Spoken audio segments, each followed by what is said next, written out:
এখন থেকে এই আলিশন কেসে নামাজ পড়াবে। যদি আলী হোসেনের নামাজ পড়াবার যোগ্যতা না থাকে, এত বড় দুঃসাহস তোমাকে কে দিয়েছে? ইমামকে আলটিমেটাম দাও। এই কুয়াকাটায় যারা মুসলমান দাবি করেন, আমি দল বুঝি না, আমি দল বুঝি না। এই কুয়াকাটায় যারা মুসলমান, আপনি যেই দলের হয়ে থাকেন, আপনার উপরে ইমানি দায়িত্ব, আপনার জন্য অবশ্য করণীয়। কুয়াকাটা সাগর পার মসজিদে এখন খবর এলো, কি কইছিল? আমাদের ইমাম সাহেব মুস্তফা ভাই নরম মানুষ, মহিপুর উলামা ঐক্য পরিষদের সেক্রেটারি, বাংলাদেশ কওমি মাদ্রাসা শিক্ষা বোর্ড বেফাকের মহিপুর থানার সেক্রেটারি, সাগর পাড়ের মুস্তফা ভাই, এদের খাদিজাতুল কুবরা মহিলা মাদ্রাসার মুহতামিম, তিনি সবাইকে জুমায় মাগরিবের সময় সবাইকে ইসলামের পক্ষে থাকতে বলায় আলী হোসেন নামে কেউ একজন বলেছেন আপনারা এশার নামাজ পড়ানো লাগবে না। ঠিক আছে, পড়াবে না। মুস্তফা ভাই যে বেতন পেতেন ওখান থেকে আমি দেব। এখন থেকে এই আলিশন কেসে নামাজ পড়াবে। যদি আলী হোসেনের নামাজ পড়ার যোগ্যতা না থাকে, এত বড় দুঃসাহস তোমাকে কে দিয়েছে? ইমামকে আলটিমেটাম দাও।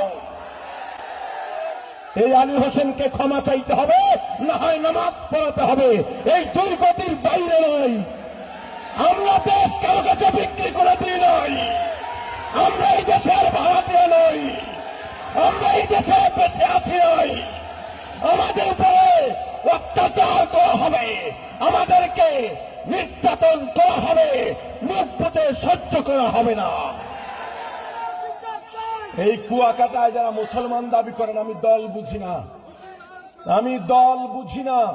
এই কুয়াকাটায় যারা মুসলমান, আপনি যেই দলের হয়ে থাকেন, আপনার উপরে ইমানি দায়িত্ব, আপনার জন্য অবশ্য করণীয়।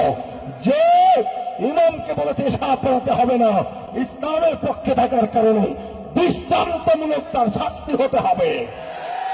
এটা ইসলামের বিরুদ্ধে সরাসরি বিদ্রোহ ঘোষণা করছে, ইসলামের বিরুদ্ধে দাঁড়িয়েছে, রাসূলের বিরুদ্ধে দাঁড়িয়েছে। ৯৮% মুসলমানের দেশে ইসলাম বিদ্বেষী কাউকে দাঁড়াতে দেব না। আপনাদের কাছে রেখে গেলাম, এশার নামাজও মুস্তফা ভাই পড়াবেন। এর ব্যতিক্রম যদি হয়, কুয়াকাটা হয়ে যাবে। সাংবাদিক বন্ধুরা আছেন এখানে, প্রেস ক্লাবের সবাই ছিলেন, মাগরিবের আগের সভাপতি তুষার ভাই সহ এখনো যারা আছেন, এই অন্যায়কে তুলে ধরেন। কে এই আলী হোসেন? তাকে সবার সামনে প্রকাশ্যে তার ছবি তুলে আপনারা নিউজ করেন। আলী হোসেন খন্দকার, তাকে সামনে নিয়ে আসেন। এটা মগের মুল্লুক নয়, এত বড় দুঃসাহস। এই ধরনের আল্লাহ, আরে ভূমিকম্প কেন হয়? এই যে এত ভূমিকম্প কেন হয়? এদের কারণেই হচ্ছে, এদের কারণেই গজব পতিত হচ্ছে।